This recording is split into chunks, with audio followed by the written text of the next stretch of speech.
So, first off, you may not know this about me, Kara. I'm a member of a union, the UAW. As a part-time Oh, professor, I pay union dues. So, okay. Dar, first Okay. off, Prop 22 has a clause in there that someone snuck in that if it's passed, they'll need a 7/8 supermajority vote to unionize, which is basically outlawing unions, as I see it. But I want to go meta for a second.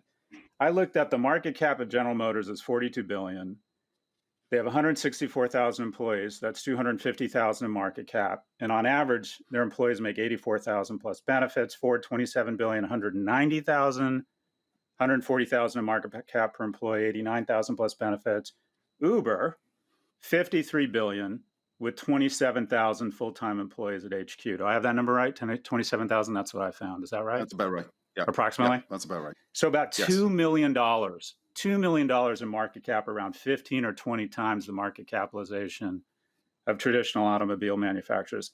And then there's the non-employees, the 4 million drivers. Now, that's the number I got, 4 million. And I looked at there's so many different studies, conflicting studies of how much Uber drivers make. And I erred towards the higher end, the part-time guys after expenses make between $9 and $12 an hour. Obviously, flexibility is a huge point of compensation. And then full-time riders, because I guess there's some economies of scale, get 38,000 without benefits. So it strikes me that if you have these large organizations that are employing 6 or 7 times as many people at 3 times the salary, but they only have a tenth of the market cap, it strikes me that Uber, at the end of the day, is literally ground zero for income inequality. That it's figured out a way to have this two-class system. There's the employees at HQ that skew younger, skew college educated, probably skew more white, quite frankly. And they make, call it with compensation and equity compensation and benefits, I would bet between 150 and 250K. And then the 4 million, kind of what I'll call the other part, the other side of the tracks, makes substantially less. And this arbitrage is amazing for shareholders. I want to acknowledge that. And shareholder growth is really important. But when we're thinking larger about our society, aren't you really ground zero for income inequality? That's a loaded question. So Go ahead. thank you for that question. I think that it starts with a false premise in that Yep. drivers and couriers who use our system are employees.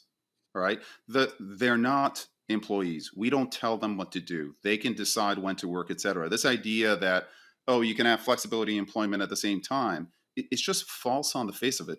Yes, it's not illegal for someone to give someone full flexibility, but like a barista can't come into a coffee shop anytime he or she wants to show up.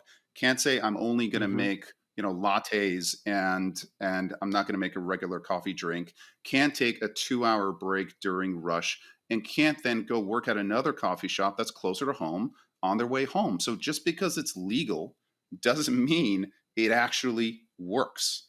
The reason why flexibility works on our system is that someone who wants to earn, and we consider drivers and couriers customers, when they want to earn, they can push a button, they can do it at their own discretion anytime they want or not want. And their interests are aligned in that there are some who want to maximize earnings. And by the way, the study that's based on actual earnings on Uber and Lyft, the most scientific study out there, talks about drivers in Seattle making 23 bucks an hour after expenses. It's 35% more than taxi drivers. It's based on actual data versus survey data. All these other studies are based on survey data. It's not the real stuff. This is actual data that cannot, people find the results inconvenient, but they're actually based on real data versus survey data. And just like the person who came before me said, you can really mess around with survey data. So you've got the interest of the driver is aligned with what they're doing. If they want to be maximally productive, they have to give up some flexibility. They've got to work center of the city. They've got to work at rush hour. And those drivers make much more. If they don't, if they value flexibility, they want to work at 2 a.m., wherever they want to be close to home, they will sacrifice earnings. And by the way, the more you drive, there's actually a premium to experience. Your earnings go up by 14, 15%. You understand the system. You know how to play the game, etc. The minute that you flip to employment, then the company has to underwrite their earnings. It becomes my job to make sure that drivers are efficient. It makes and only drive in the middle of the city, only drive during peak hours, etc. And I have to control essentially what that employee does in order for me to have an arbitrage between what I pay them and how productive they are. Yep. So the two just don't get along and are completely different things. Drivers and couriers can earn pushing a button. We, over the lifetime of our business, of the amount of dollars that have come into the platform, over 80% go directly to drivers and couriers. It doesn't go to some offshore entity. It's actually you're recirculating earnings in society, usually locally in a city, usually from people who are wealthier in the middle of the city to people who aren't.